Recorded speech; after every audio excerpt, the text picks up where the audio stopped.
MY hospital नाम सुन के ही लोगों को डर लगता है, लेकिन आज मुझे मजबूरी में जाना पड़ता है। तो चलो शुरू से शुरू करते हैं और दिखाते हैं आपको कि मुझे क्यों जाना पड़ता है। बस दिन की शुरुआत हो जाती है अपनी ड्यूटी के साथ, और ड्यूटी आता ही करना पड़ता है सबसे पहले गाड़ी को अंदर से साफ अच्छे से, क्योंकि कल संडे था, मैं आया नहीं था, तो गाड़ी अंदर से साफ बहुत ज़्यादा गंदी थी, जिस वजह से मुझे गाड़ी थोड़ा अच्छे से साफ करना पड़ा।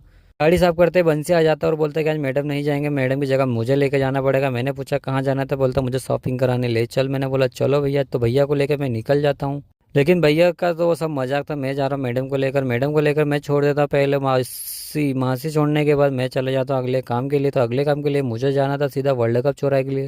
वर्ल्ड कप चौराहे के लिए मुझे पहले पेट्रोल भराना था, क्योंकि पेट्रोल खत्म हो गया था, क्योंकि हफ्ते में एक बार भराते हैं तो खत्म हो ही जाता, हफ्ते में एक बार टैंक फुल होती है और खत्म हो जाता है। उसके बाद फटाफट पहुंच जाता पेट्रोल पंप पर। पेट्रोल पंप पर पहुंचकर भैया को बोल देता हूँ, जीरो दिखाकर डाल देते हैं। पूरे टैंक भरने के बाद भैया बता देते हैं कि गाड़ी में क्या रखा है। मैंने बोला किट बैग और कुछ नहीं है। भैया बोलते हैं कि ये सब क्यों रखा है। मेरे को मैडम का है भाई, हमारा नहीं है। भैया पेट्रोल तो भर जाता है, उसके बाद मैं गाड़ी हटा के दूसरी जगह लगा देता हूँ। लगाने के बाद मैं पहुंच जाता हूँ सीधे भैया के ऑफिस के अंदर, क्योंकि यहाँ बनता है बिल। तो बिल तो बन गया था, उसके बाद मुझे सर को भेजना भी था, तो फटाफट फोटो खींच कर मैं सर को भेज भी देता हूँ। सर को भेजने के बाद मैं निकल जाता हूँ सीधे अपने वर्ल्ड कप चौराहे के लिए, क्योंकि आज आता है पार्सल जयपुर से। तो फटाफट मुझे जयपुर वाले पार्सल को लेने के लिए वर्ल्ड कप चौराहे पर जाना पड़ेगा। तो फटाफट मैं निकल भी जाता हूँ, और पहुंचने के बाद फटाफट भैया को मैं दे देता हूँ बिल्टी।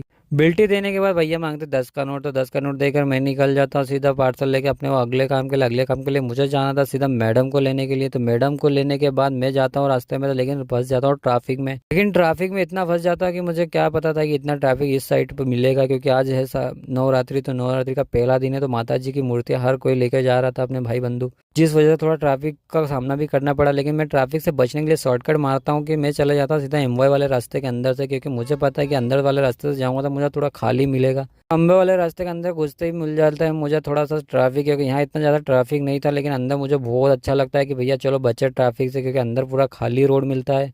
इस खाली रोड का मजा लेते हुए मैं निकल जाता हूँ एमवाई के पिछवाड़े पे। पर यहाँ पर पता चलता है कि भैया आगे तो मैं अब निकल ही नहीं सकता, क्योंकि यहाँ पर लगा है ताला।